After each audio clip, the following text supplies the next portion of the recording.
Hai semua, kali ini aku akan bercerita tentang film yang berjudul Me Before You yang dirilis tahun 2016. Film ini bercerita tentang seorang perawat cewek yang jatuh cinta kepada yang dirawatnya, padahal si cewek udah punya pacar.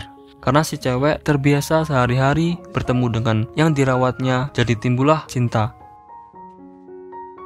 Oke cuy, langsung aja aku bercerita. Film dimulai dengan Will Traynor yang bahagia dengan pacarnya yang cantik bernama Alicia. Terlihat jelas bahwa dia kaya dari masyarakat kelas atas. Will bersiap-siap untuk berangkat bekerja. Dia ingin berangkat dengan motor, tapi Alicia melarangnya karena di luar sedang hujan deras. Dia berjalan keluar sambil menelepon untuk mencari taksi. Ketika dia menyeberang, tiba-tiba dia tertabrak oleh motor yang sedang lewat. Kemudian, di sebuah kafe di kota kecil dengan reruntuhan kastil yang megah, seorang pelayan bernama Louisa Clark yang bisa dipanggil Lou sedang melayani pelanggan.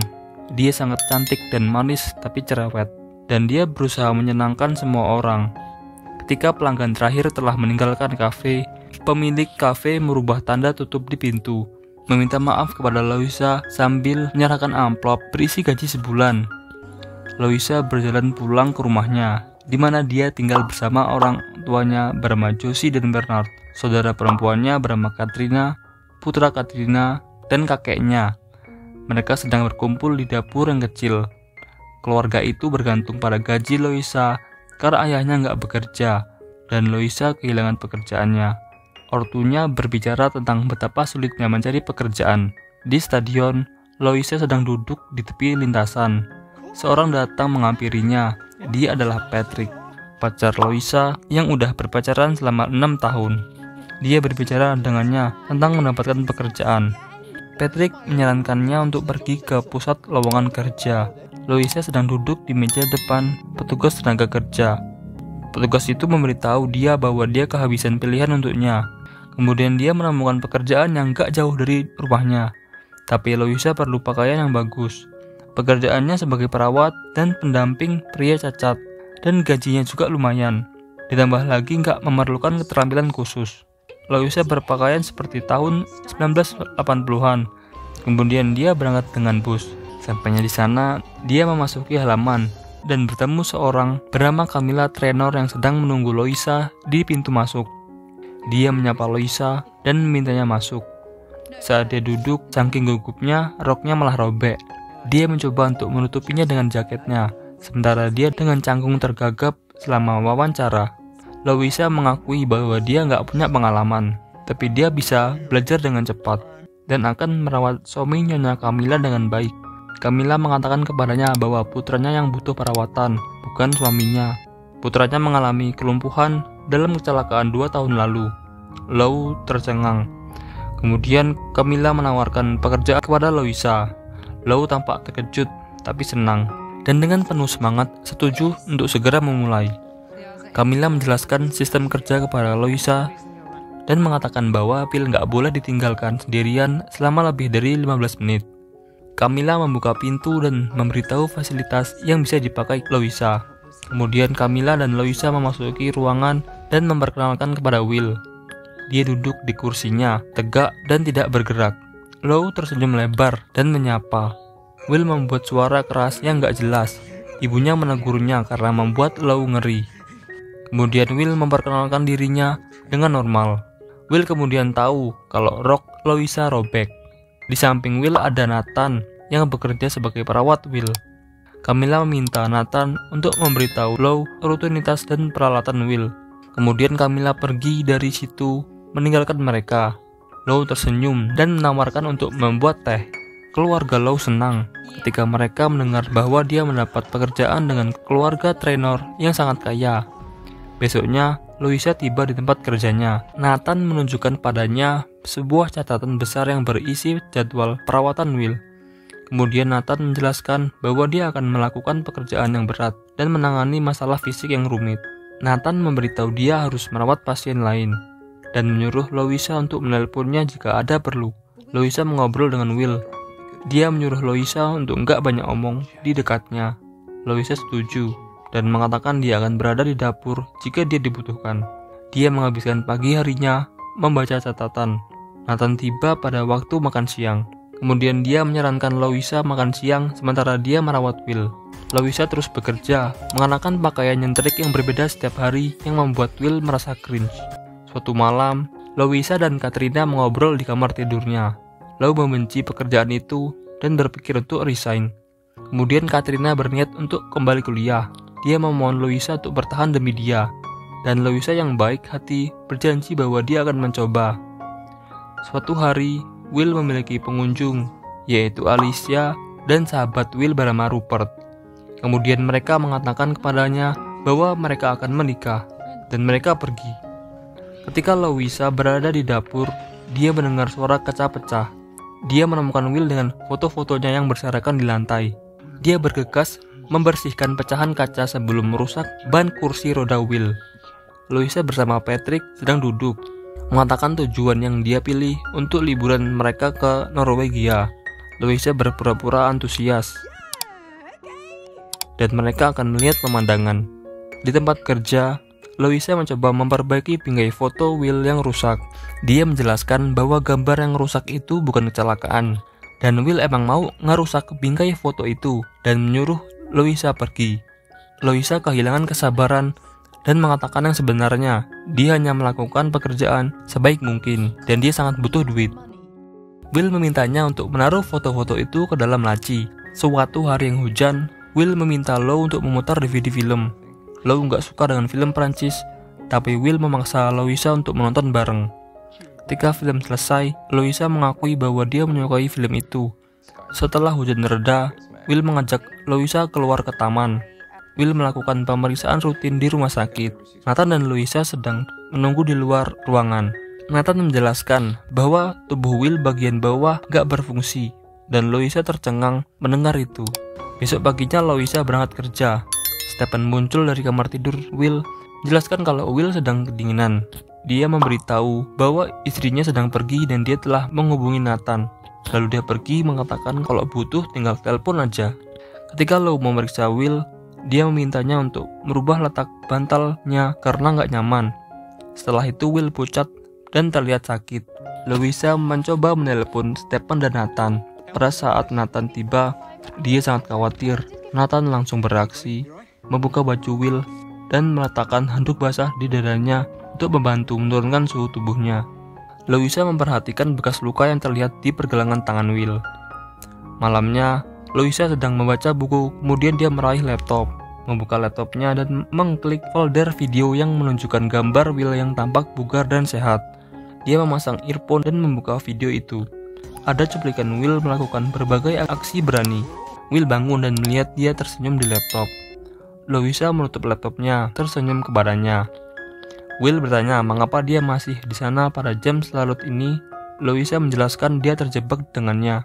Dia menawari minuman, lalu dengan ragu bertanya kepadanya tentang kecelakaan yang dialami oleh Will. Lou ingat bahwa dia sangat lemah dan minta maaf karena cerewet lagi, dan berjanji untuk membiarkannya beristirahat. Will memintanya untuk tinggal dan memberitahunya sesuatu yang baik. Louisa tertawa dan mengatakan kepadanya bahwa setiap kali dia mengatakan ini kepada ayahnya, dia akan menyanyikan sebuah lagu untuknya.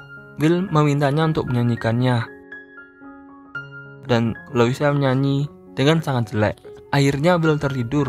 Louisa menginap di situ sambil membaca buku. Louisa dan Will berada di taman perkebunan keluarga Will. Mereka mengobrol sambil basa-basi. Louisa mengubah topik dan menyebutkan bahwa dia sangat membutuhkan bercukur. Will mengejutkannya dengan mengatakan bahwa dia akan membiarkannya mencukur. Di kamar mandi, Louisa menutupi wajah Will dengan krim cukur.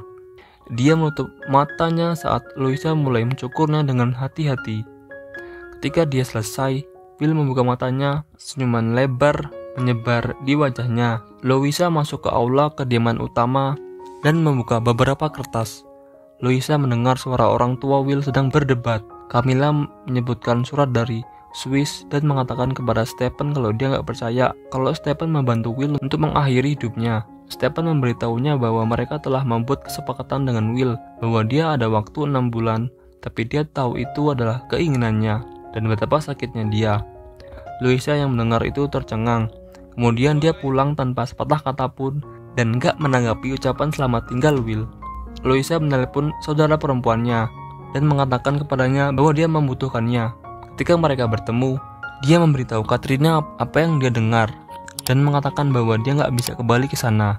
Katrina menyarankan agar Lois harus menunjukkan yang baik kepada Will dan membuat hari-hari terakhirnya bahagia, agar Will berubah pikiran. Ketika pergi ke perpustakaan dan melakukan penelitian untuk menemukan kegiatan yang bisa dilakukan dengan Will, lalu Loisa mendiskusikan rencananya untuk membawa Will keluar dengan orang tuanya.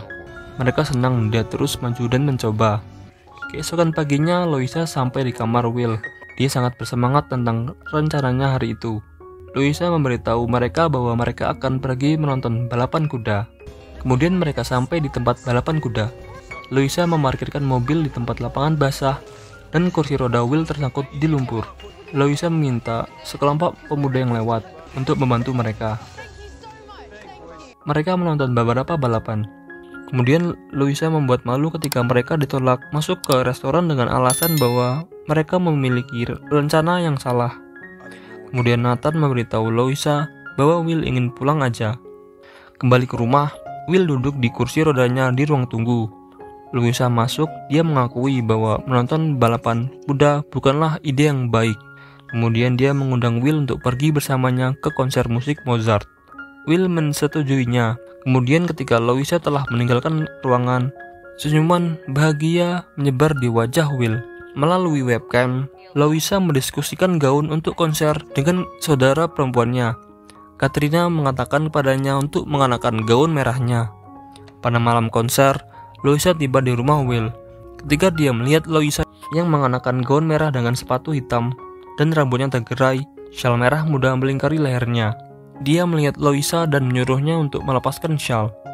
Dia tersenyum lebar ketika Loisa perlahan melepas syalnya. Di tempat konser, ketika musik dimulai, mereka mendengarkan dengan tenang. Will mengawasinya dari sudut matanya. Sampainya di rumah, Loisa memundurkan mobil ke tempat parkirnya di luar rumah Will. Dia memohon padanya untuk menunggu di mobil sebentar lagi. Ingin merasa seperti seorang pria yang telah pergi ke konser dengan seorang wanita dengan gaun merah untuk sedikit lebih lama. Loisa dan Will sedang piknik. Dia mengatakan kepadanya bahwa Patrick ingin bertemu dengannya. Begitu juga dengan orang tuanya, dan mereka mengundang Will untuk menghadiri makan malam ulang tahun Loisa. Dia menambahkan bahwa Will telah menolak, mengatakan bahwa dia nggak suka bertemu orang asing dan makan di depan umum. Will mengejutkannya dengan mengatakan bahwa dia akan datang jika dia menginginkannya. Nathan mengantar Will ke rumah Loisa dan berkenalan dengan orang tuanya. Kemudian mereka makan malam bersama. Datang Patrick yang terlambat. Dia menatap Loisa saat dia memberi makan Will di meja makan, dan yang pasti Patrick cemburulah. Setelah itu, Loisa meniup lilin dan kakeknya memberi kado album foto dengan foto-fotonya sepanjang hidupnya. Dia mengucapkan terima kasih dan menunjukkan kepada mereka betapa dia menyukainya. Kemudian Patrick menghadiahkannya sepotong perhiasan yang khusus dibuat untuknya. Loisa tampak kecewa saat melihat kalung hati perak dengan huruf namanya, tapi dia berusaha untuk berpura-pura senang. Will juga mengatakan bahwa dia memiliki hadiah untuknya. Dia mengambil kadonya dan membuka. Dia sangat senang ketika melihat bahwa kado itu berisi sepasang celana ketat bergaris kuning dan hitam. Patrick terlihat muram saat Loisa sangat bersemangat dengan celana ketat itu. Will akan pulang bersama Nathan. Semua keluar untuk mengucapkan selamat tinggal. Will berterima kasih kepada mereka. Ketika Lou tiba di ruangan Will keesokan harinya, Will menunjukkan kepadanya undangan pernikahan Alicia dan Rupert, dan dia mengajaknya untuk berjalan-jalan keluar. Mereka pergi ke kastil yang hancur. Will memimpin jalan melewati reruntuhan dan menaiki benteng. Kemudian dia mempercepat jalan curam di kursi rodanya. Loisa mengikutinya, khawatir karena ketinggian dan kecepatannya. Sampainya di atas, mereka melihat kastil dan mengobrol. Kemudian Will mengatakan dia akan pergi ke pernikahan Alicia dan bertanya apakah Loisa akan ikut dengannya. Loisa menjawab bahwa dia akan melakukannya jika Will mau. Ketika Loisa pulang, dia menemukan ibunya berpakaian rapih. Ayahnya muncul dengan penuh semangat mengatakan kepadanya bahwa dia telah mendapat pekerjaan yang ditawari oleh ayah Will. Orang tua Loisa pergi keluar untuk merayakannya. Kemudian Loisa menelpon Will dan mengetahui bahwa Will berada di balik pekerjaan baru ayahnya. Takut itu bisa membuat hubungan mereka menjadi canggung, Will nggak mempermasalahkan hal itu. Ayahnya Loisa juga membutuhkan pekerjaan. Kemudian bel pintu berdering dan seorang pria yang mengenakan setelan memperkenalkan dirinya dan meminta bertemu dengan Will, memintanya masuk. Diam-diam, Louisa mencari di Google nama pria itu dan foto dia muncul. Louisa membaca dengan khawatir bahwa dia adalah seorang pengacara yang berspesialisasi dalam surat wasiat. Louisa melihat mereka berbicara dan melihat pria itu mengeluarkan kertas dari tas kerjanya. Will bermuka sedih saat Alicia berjalan menyusuri lorong menuju Rupert. Kemudian mantan rekan kerjanya bernama Freddy datang untuk berbicara dengannya dan juga melirik Louisa dengan kagum. Ketika dia ingin pindah, Will meyakinkan Louisa bahwa Freddy adalah pria yang baik dan mengatakan kepadanya bahwa dia menyukainya. Dia kesal ketika Lou bercanda Freddy perlu periksa matanya dan mengatakan padanya bahwa dia cantik. Ketika pengantin baru berdansa, seorang wanita parubaya yang sangat glamor duduk di samping Louisa dan memperkenalkan dirinya sebagai ibu baptis pengantin wanita. Dia menyarankan Louisa untuk mabuk dan juga untuk menjaga Will. Kemudian Alicia menemukan Will dan berbicara dengannya, berterima kasih padanya untuk datang dan hadiahnya. Louisa yang agak mabuk naik ke pangkuan Will dan memintanya untuk berputar di lantai dansa. Will mendorong kursinya ke lantai dansa dan mereka berputar-putar perlahan di antara pasangan yang menari. Will menatap mata Louisa dan mengatakan kepadanya bahwa hampir setiap hari dia adalah satu-satunya alasan yang membuat ingin bangun dari tempat tidurnya. Louisa menyarankan mereka pergi ke suatu tempat di mana mereka bisa bahagia bersama. Mereka meninggalkan resepsi pernikahan. Louisa yang masih duduk di atas pangkuan Will dan terlihat melaju di sepanjang jalan pedesaan dengan kursi roda. Mereka tiba di rumah keesokan paginya setelah bermalam di sebuah hotel. Dan Nathan juga khawatir. Sekilas dia melihat Will nggak baik-baik aja dan menegurnya karena telah minum alkohol. Patrick dan Louisa bertengkar kalau Louisa nggak ikut liburan bersama Patrick dan mementingkan pekerjaannya merawat Will. Patrick yang kecewa langsung pergi. Louisa menerima pesan di HP-nya bahwa Will ada di rumah sakit. Ketika dia tiba di sana, Louisa tercengang ketika dia mendengar Will menderita pneumonia. Nathan menjelaskan bahwa imun tubuhnya sangat lemah yang dapat menyebabkan infeksi pada paru-parunya. Ayah Will memberitahu bahwa ini adalah serangan pneumonia yang keempat, yang sebelumnya hampir membunuhnya. Setelah menghabiskan malam di rumah sakit dan duduk dengan Will sebentar di pagi hari, Louisa kembali ke ruangan kerjanya. Nathan datang dengan persediaan obat-obatan dan Louisa membatalkan rencana perjalanan mereka. Nathan duduk di depannya. Dia menatapnya dan bertanya apakah dia tahu tentang rencana Will untuk melakukan perjalanan ke Swiss untuk mengakhiri hidupnya. Nathan mengetahuinya dan mencoba menjelaskan kepadanya betapa sulit hidup Will. Meskipun ia menyembunyikannya saat Louisa ada di dekatnya, melakukan semua yang ia bisa untuk membuatnya bahagia. Louisa putus asa. Dia bertanya pada Nathan apakah dia akan bisa menemani mereka dalam perjalanan terakhir. Nathan menegaskan bahwa dia akan melakukannya, mengatakan kepadanya bahwa dia juga menginginkan Will untuk hidup. Di rumah Louisa, Patrick menunggunya dengan makan malam dengan penerangan lilin. Makanannya lebih sehat daripada enak.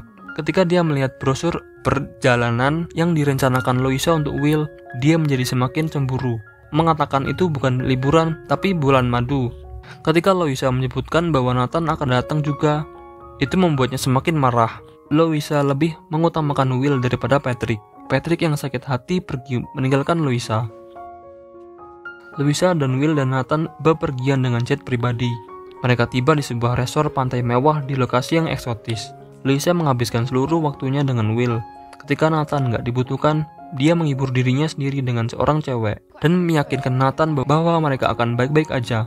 Malam itu, hujan cukup deras disertai petir berjalan melintasi kamar Will untuk menutup pintu. Will memintanya untuk membiarkannya terbuka sehingga dia bisa melihat petir. Dia berjalan ke arahnya, memeriksa dia baik-baik aja. Will memintanya untuk enggak kembali ke kamarnya sendiri. Louisa berbaring di sampingnya, lalu mereka berciuman. Will telah memesan scuba diving untuk Louisa dan dia sangat gembira ketika menyelam. Pada malam hari, Louisa perlahan menari di pantai di bawah bintang-bintang. Will duduk di kursi rodanya. Louisa berjalan ke arahnya, lalu duduk di pangkuan Will. Will akan mengatakan sesuatu padanya, tapi Louisa udah tahu tentang Swiss. Louisa meyakinkan bahwa dia bisa membuatnya bahagia, tapi Will mengatakan bahwa dia nggak akan pernah bisa menerima hidupnya seperti sekarang.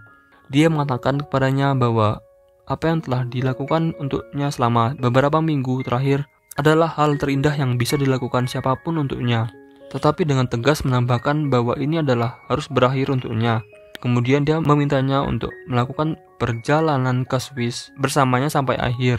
Louisa bingung. Kemudian Louisa mengungkapkan perasaannya, tapi Will menolaknya. Dia pergi dari situ sambil menangis. Dalam perjalanan pulang, Louisa dan Will nggak ngobrol. Tapi ketika Will tertidur di jet, Louisa menutupi tubuhnya dengan selimut, lalu duduk di seberangnya sembari menatapnya. Ketika sampai di Inggris, Louisa menolak ajakan dari Stephen untuk makan bersama mereka. Will menyuruhnya pergi dan bergegas keluar untuk naik bus pulang. Camilla bergegas mengejarnya. Louisa berbalik dan menatap Camilla sebelum naik bus. Dia bilang nggak perlu membayarnya. Kemudian Camilla memeluk suaminya. Kemudian ibu Louisa bersikeras bahwa Louisa melakukan hal yang benar dengan menolak menemani Will ke Swiss. Keesokan harinya, Louisa dapat info dari ayahnya bahwa keluarga Will telah berangkat ke Swiss. Dia putus asa, menyadari bahwa dia telah membuat kesalahan besar. Berkat dorongan ayahnya, dia menelepon Will dan melakukan perjalanan ke Swiss. Ketika dia memasuki gedung klinik Swiss, Louisa membuka pintu masuk membuat canggung dan berisik. Mereka pindah ke kamar sebelah untuk memberinya waktu bersama. Will bertanya padanya apakah dia datang untuk membuat secangkir teh terakhirnya. Louisa menjawab dengan pernyataan bahwa dia datang untuk menculiknya ke Rio. Will meminta Louisa untuk membuka pintu. Kemudian dia memintanya untuk mendekat. Dia berbaring di tempat tidur di sampingnya. Will meminta Clark untuk menatapnya. Kemudian dia menyanyikan lagu yang dia nyanyikan untuknya pada malam itu ketika dia sakit. Dan mereka berciuman sambil menangis. Dia meminta Louisa untuk memanggil orang tuanya. Sehelai daun jatuh dari pohon. Louisa sedang duduk di meja di luar sebuah kedai kopi kecil di Paris. Dia sedang membaca surat dari Will yang teksnya terdengar sebagai suara Will. Kemudian suara itu memberitahu dia bahwa dia akan dihubungi oleh pengacaranya dan diberi akses ke akun bank yang telah dia buat untuk membantunya memulai hidup baru jauh dari kota kecil tempat mereka berdua dibesarkan. Louisa berdiri, dia mengenakan celana ketat bergaris kuning dan hitam. Kemudian dia masuk ke toko parfum yang disebutkan dalam surat itu, lalu muncul dengan tas kecil di tangannya. Setelah itu dia berjalan melintasi jembatan. Film pun selesai. Sampai jumpa di video selanjutnya. Bye, dadah.